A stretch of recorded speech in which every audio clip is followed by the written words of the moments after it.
रहे हैं city India news channel हक की आवाज। Paradise function palace. Paradise function palace महबूब नगर। ज़िला महबूब नगर के बीजेपी मुस्लिम लीडर हाफिज़ मोहम्मद मुजफ्फर ने एक सहाफ़ती इजलास से गुफ्तगू करते हुए गुस्ताख़ रसूल यती नरसिंह आनंद को दिया मुँह तोड़ जवाब। उन्होंने कहा कि यती नरसिंह आनंद हिंदू भेष में एक दहरिया नास्तिक है जो हिंदुओं और मुसलमानों के बीच नफ़रत पैदा करने की कोशिश कर रहा है। उन्होंने कहा कि एक सच्चा हिंदू कभी नफ़रत पैदा करने वाली बात कर ही नहीं सकता। सच्चा हिंदू सिर्फ अमन को कायम रखने वाली बात ही करता है, किसी से नफ़रत नहीं करता। यह मैं नहीं बल्कि हिंदू धर्म की किताब भगवत गीता का 12 और 13 मंत्र कह रहा है। लिहाजा यती नरसिंह आनंद को हिंदू कहकर इज़्ज़त अफजाई करने के बजाय दहरिया नास्तिक कहना ज़्यादा मुनासिब है। उन्होंने बताया कि यती नरसिंह आनंद की गुस्ताखी के मामले में वो महबूब नगर के डीएसपी को कंप्लेंट भी पेश किया है। अस्सलामु अलैकुम वरहमतुल्लाहि वबरकातुहू।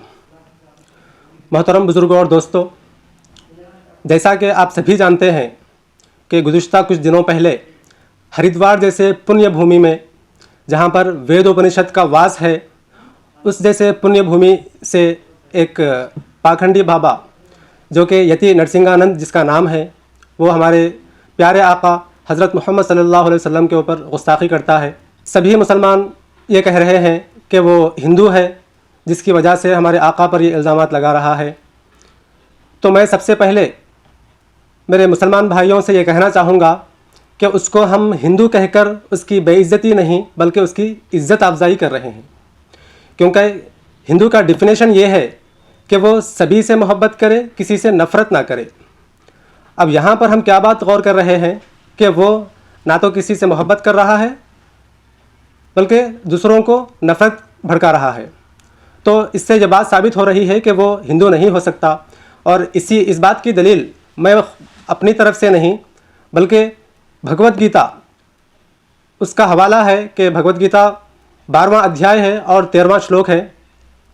अद्वेष्टा सर्वभूतानां मैत्रः करुणा एवच निर्ममो निरहंकारः समदुःख सुखाक्षमी।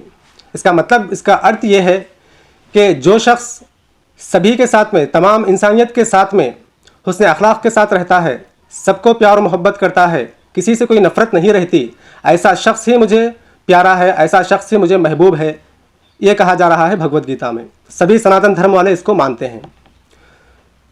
तो मेरे दोस्तों, इस बात से क्या साबित होता है कि वो शख्स हिंदू कहलाने के काबिल नहीं, बल्कि हिंदुओं के नाम पर एक धब्बा है। गहरे रंग के कपड़े पहनकर, माथे पर तिलक लगाकर, बुट्टू लगाकर सभी हिंदुओं को बदनाम कर रहा है। ये हिंदू कहलाने के काबिल नहीं। दूसरी बात, मैं अपने हिंदू भाइयों से ये कहना चाहूँगा कि अगर आप ये समझें कि ये हमारा हिंदू भाई है, लिहाजा हम इसको सपोर्ट करेंगे, हम इसकी हिफाजत करेंगे, तो आपकी इस गलती की वजह से पूरी हिंदू कौम बदनाम होगी, पूरी हिंदू कौम पर एक धब्बा होगा आपकी ये गलती। क्योंकि इससे पहले मैंने कहा कि हिंदू वही है जो सबसे मोहब्बत करे, किसी से नफ़रत ना करे।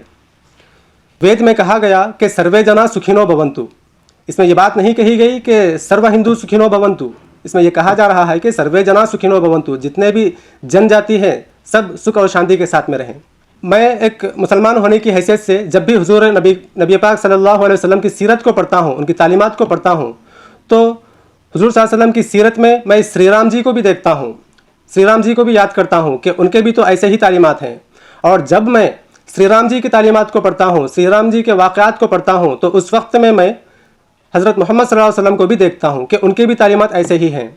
क्योंकि ये दोनों भी अल्लाह की तरफ से भेजे गए मैसेंजर हैं। दोनों ने भी यही बात बताई कि सिर्फ एक ईश्वर की उपासना करना है, एक खुदा की इबादत करना है, उस एक खुदा के अलावा किसी और की इबादत ना की जाए। यही तालीमात हज़रत मोहम्मद सल्लल्लाहु अलैहि वसल्लम ने और श्री राम जी ने दोनों भी यही बात बताई।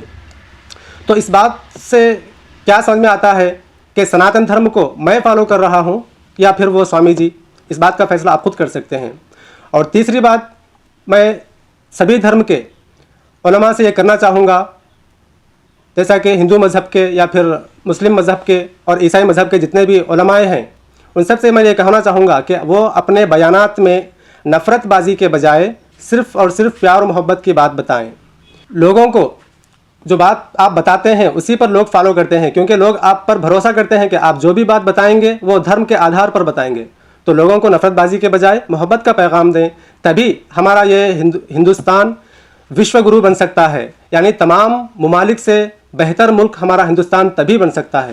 लिहाजा गवर्नमेंट से मैं ये दरख्वास्त करता हूँ कि इस शख्स पर कड़ी से कड़ी सज़ा दी जाए। व आखिर दावाना अल्हम्दुलिल्लाहि रब्बिल आलमीन।